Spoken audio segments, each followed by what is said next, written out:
EPA employees are told that the money will be used after the second coming of Jesus Christ or during Armageddon right before he would come again. The IRS would not view these as legitimate tax-exempt purposes.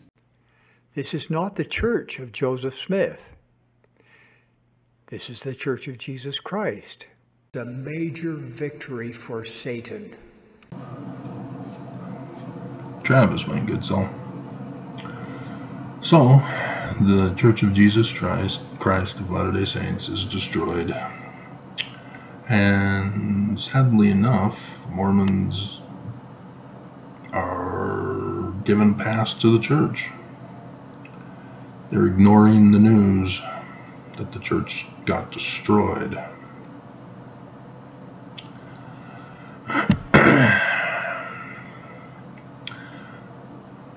It's sad when people know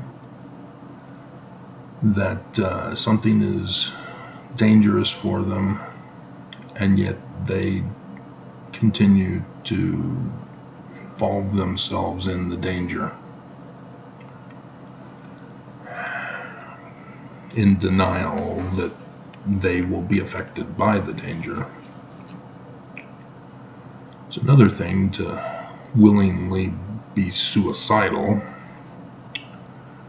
but Mormons aren't necessarily suicidal. They just are in denial of the danger, continuing to live their life rather than fleeing the church that has betrayed them, that has been shamed, publicly shamed and humiliated by 60 Minutes. So it's clear from yesterday that the 60 Minutes has been used up, so this will be the last one.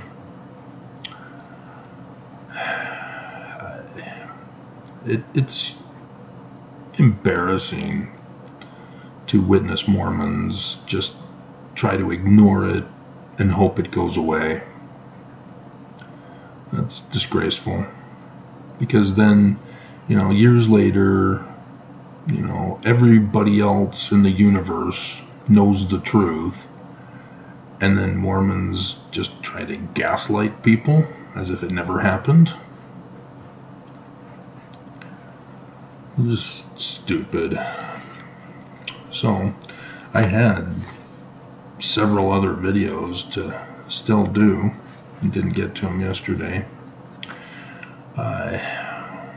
One of which dealt with the church's attempts to be exempt from everything United States and the Constitution.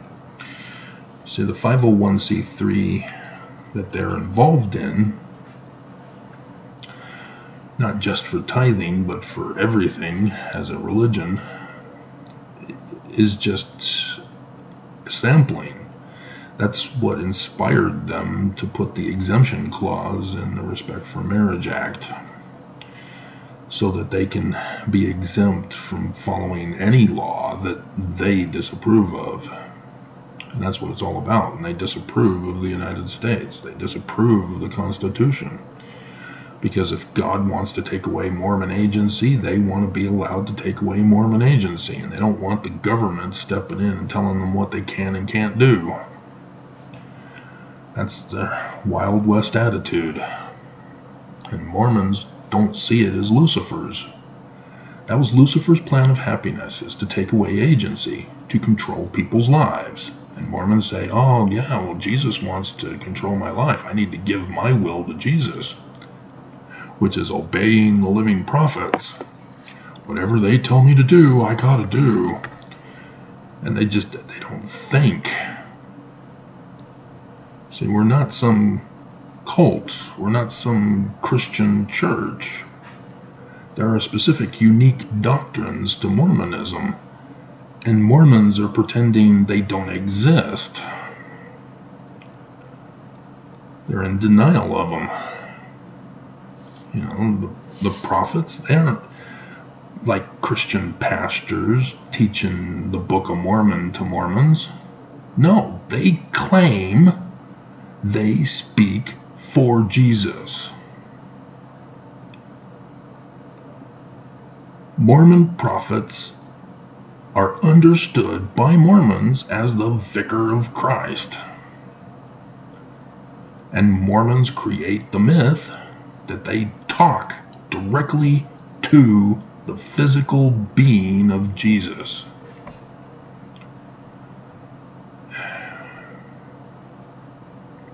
And that's a whole new religious concept than what Christians are all about. See, Christians, for the most part, you know, yeah, you get your whacked out televangelist who says that Jesus told him to get more money so that he can buy a yacht, a third yacht, or Jesus will smite him down. But for the most part, your mainstream religions are all about, you know, preaching from the Bible, which is for the most part harmless until you start trying to force the government to change to cater to Christian belief, where you take away the rights of others who don't want to be Christian. And it's like Christians forget the atrocities of their history.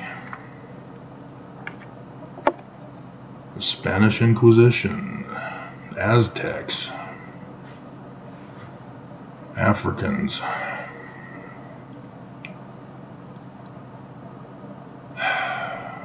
And so, yeah, the church has been exposed here with their whole plot to overthrow America by claiming exemption. And then the concept of compromising people to do the will of the church.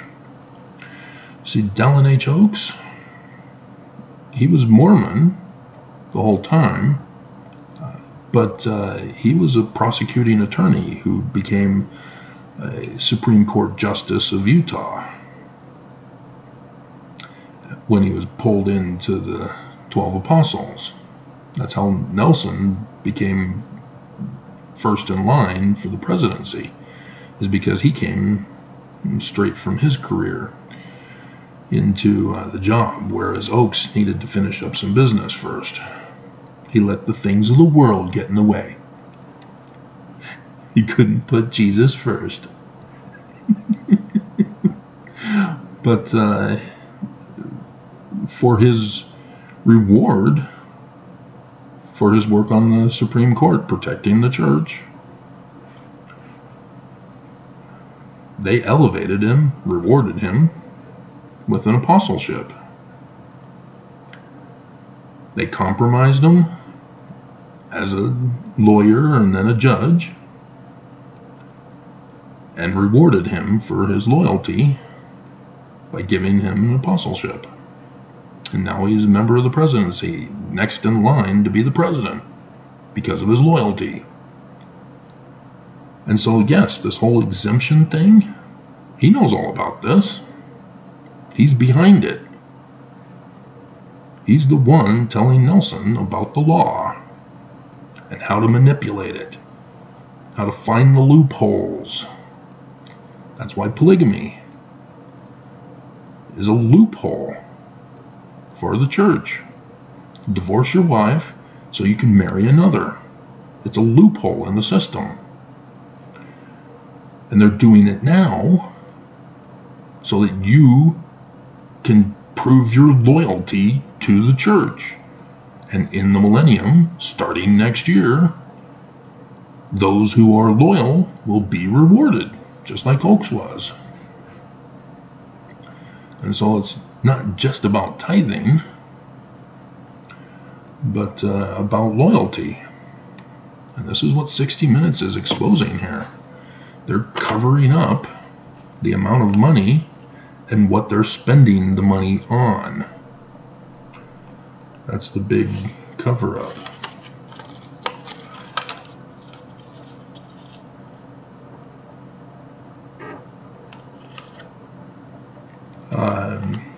So the reply from the church,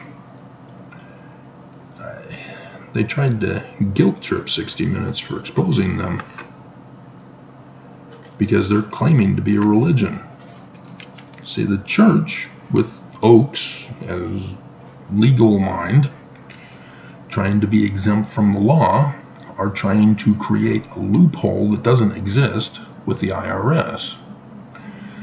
That the church is one entity. And the church are trying to claim that this one entity is for the 501c3. That everything else they're involved with, even though the law requires each and every single one of them to sign the 501c3, and thus be a separate corporation within the one, and thus all have to be giving charity, but the church doesn't want to do that. The church used Ensign Peak Advisors solely for the purpose of collection, interest, and increasing their stocks. And the IRS says, no, that's not how it's supposed to work. But the IRS has been compromised, as I did do in one of yesterday's videos. And so that's what the whole argument is about, is the church wants to claim one 501c3 for the whole thing, so that they can then launder money between the different organizations and not have to worry about paying charity from each and every single entity from every source of income. That's what they're wanting to force and get away with. That's the loophole they want to create. But the United States is very clear on this. No. And that's why the whistleblower is trying to explain this for us, is that the church is trying to get away with committing crimes.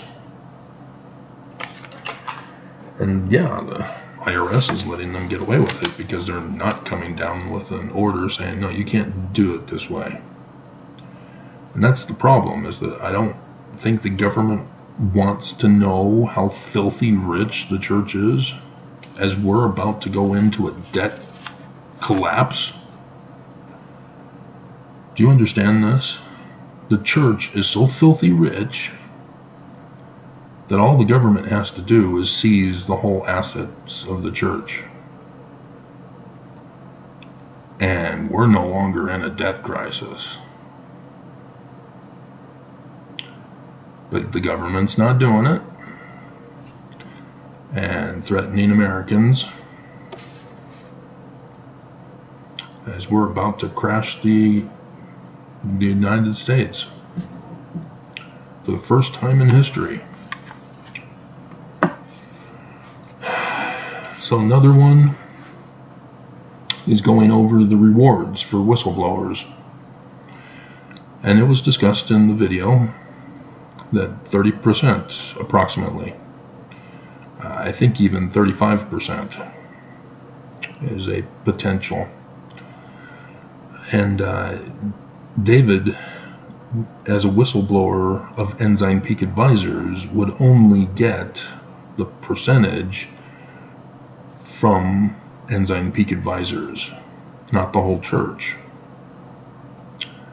because he's only the whistleblower for Ensign Peak Advisors. I, however, am the whistleblower for the whole church. If the government would actually listen to me and respond to everything that I've whistleblown about, I would be rewarded with the 30% of the whole church's assets. And that's a big difference between David and I. See, me, I've done the research on the whole church. I know their whole operation and their criminal organization. David just knows Ensign Peak Advisors. That's as far as he knows. He doesn't even realize that he's exposed the church's plot to pay for Armageddon. Because that's what it's for. He was told. And that's what I was repeating the clip of. Because there's more stuff in his video that I link you to in the descriptions below. But that's the big one that I'm trying to warn you about. In all my other videos, this is what I'm trying to warn you about. And I lost 2 subscribers doing this 60 minutes blitz. The church is paying for Armageddon. They're purposely causing it. That's why they stole the water from the Great Salt Lake. And then now miraculously put it back? Oh, problem's now solved. Well, at least we're putting a czar in place.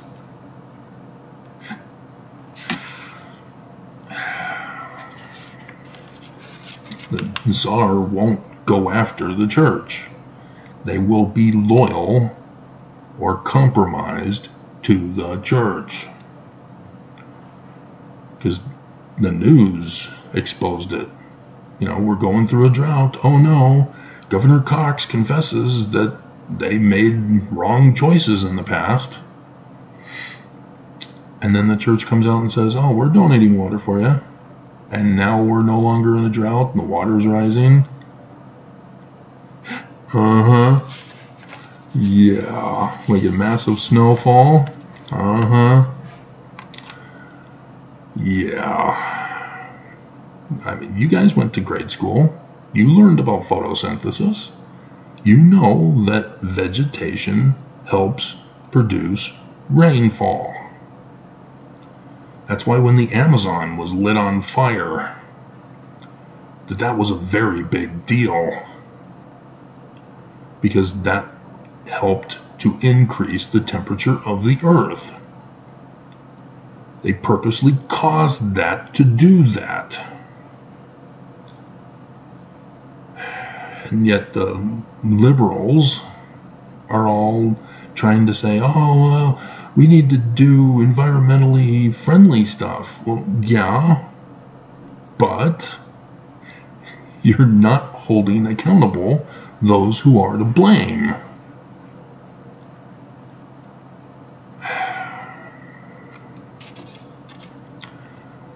And so, the final one I had is what I started with. Mormons are hiding. It's what they do every time.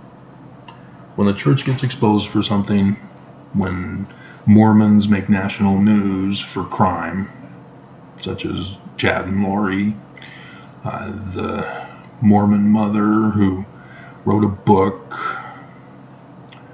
about her husband's death and how to grieve. She murdered him. She's now been arrested. And Brian David Mitchell, Ted Bundy, Mark Hoffman, Warren Jeffs.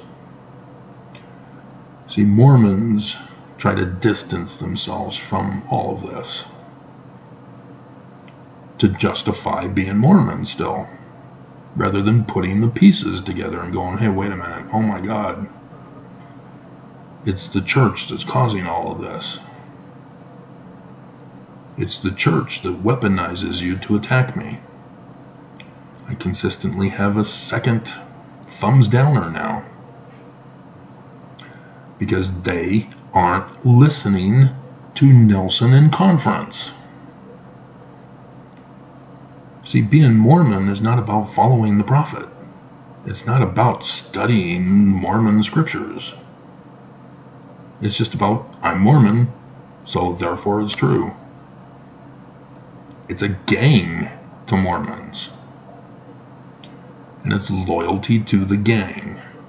It has nothing to do about the reality and the truth of it. They don't care. Because they know the problems. And in order to deal with the problems, they ignore them and deny them. And just say, I'm Mormon, that's the way it is. If you don't like it, get the hell out. Leave me alone or I'm going to hurt you in some way. The church weaponizes Mormons.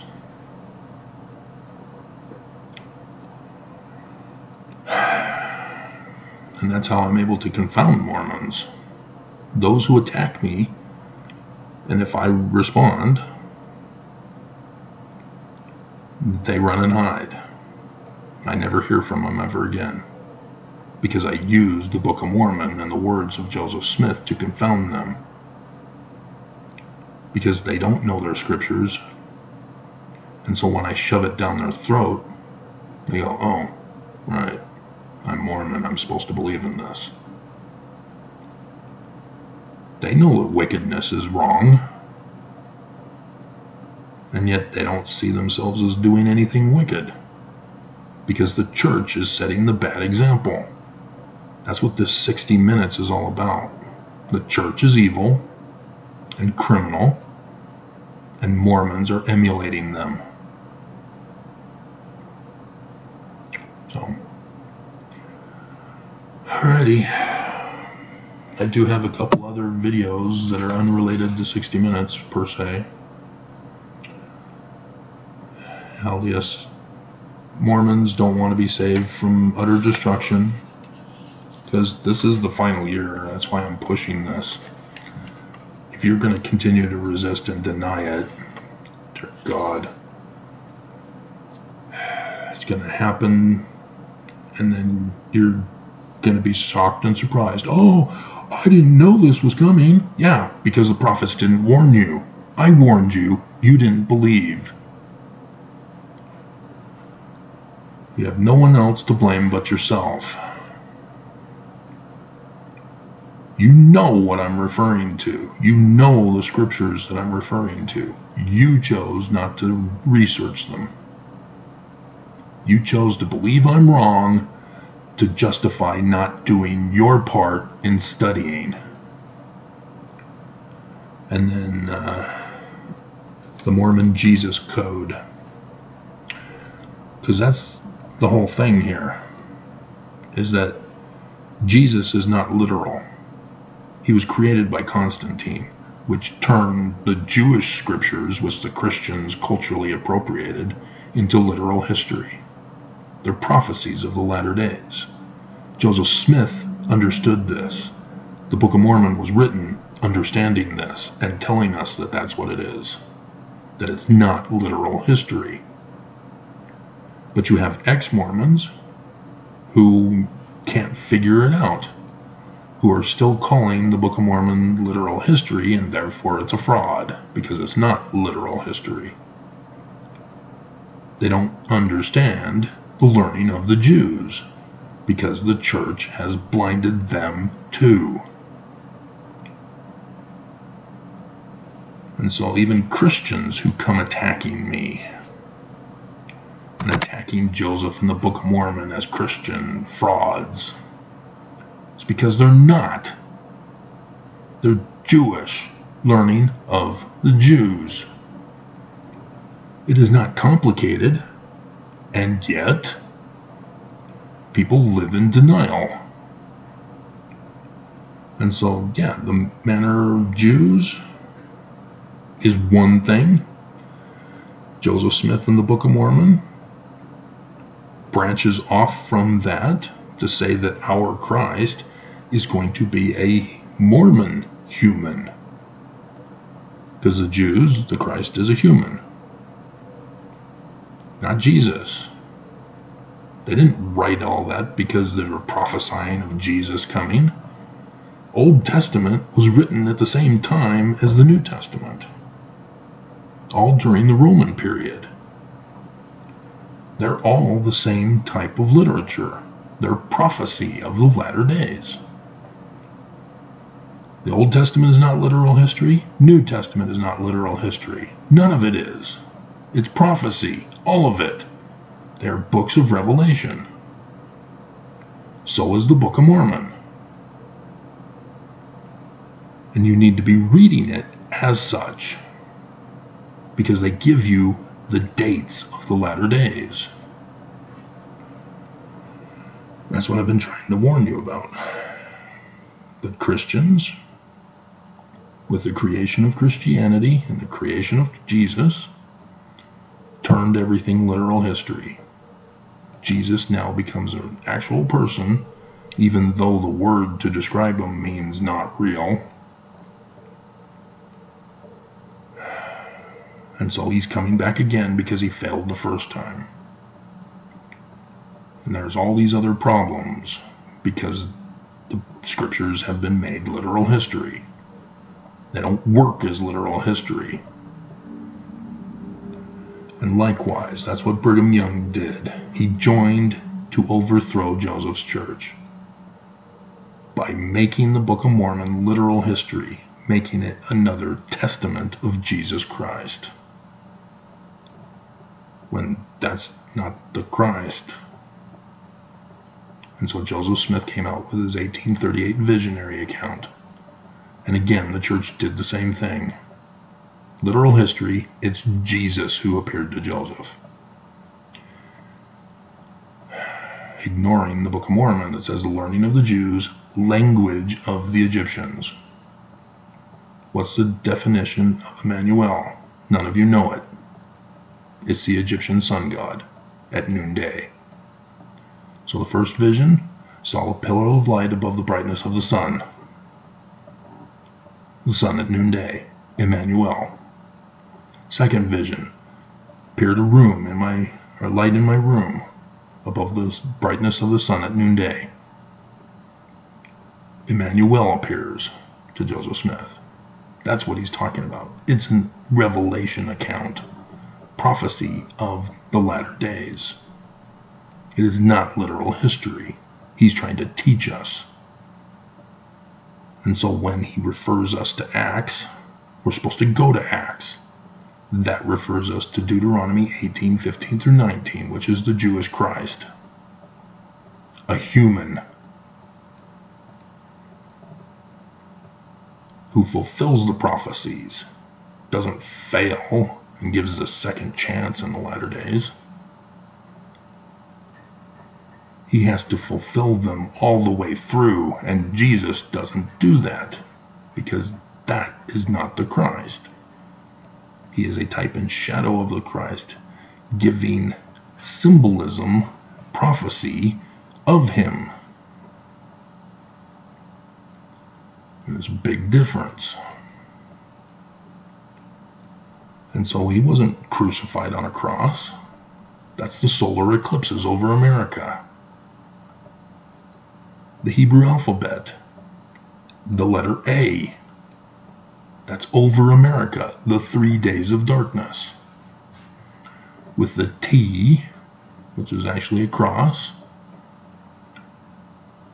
is the first and third last day of darkness, which identifies the location of Zion to be built in America. That's what Joseph Smith wanted you to find out. But Brigham Young purposely hid it from you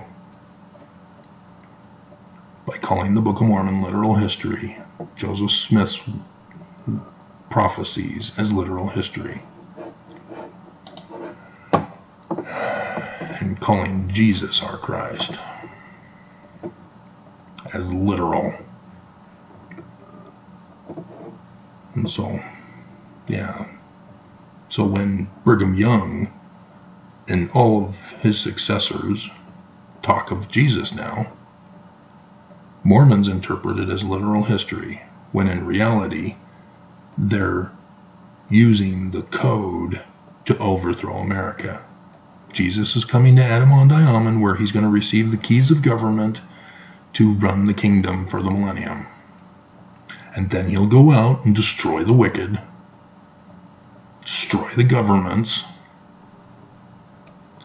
and every knee shall bow and every tongue confess that Jesus is the Christ. And Mormons don't see it. that the church has to do that. Not Jesus. He doesn't exist. And so the church, because they're not a military power, they're an economic power now. Brigham Young tried to build an army of Mormons to go up against the United States these days. But he failed. The United States shut him down. And so under Heber J. Grant, we're going to buy Armageddon. And so they've been spending all this time to build up their money reserves. And they figured it out, got away with it. That's what 60 Minutes exposed. That's the warning. That's the threat of the church. And they are going to destroy your lives. And you won't believe me. You won't believe the scriptures. You won't believe the warnings. So, that's it for this one too, I guess. That's it for 60 Minutes now. So now Mormons can come out of hiding and go, whew, that was a close one.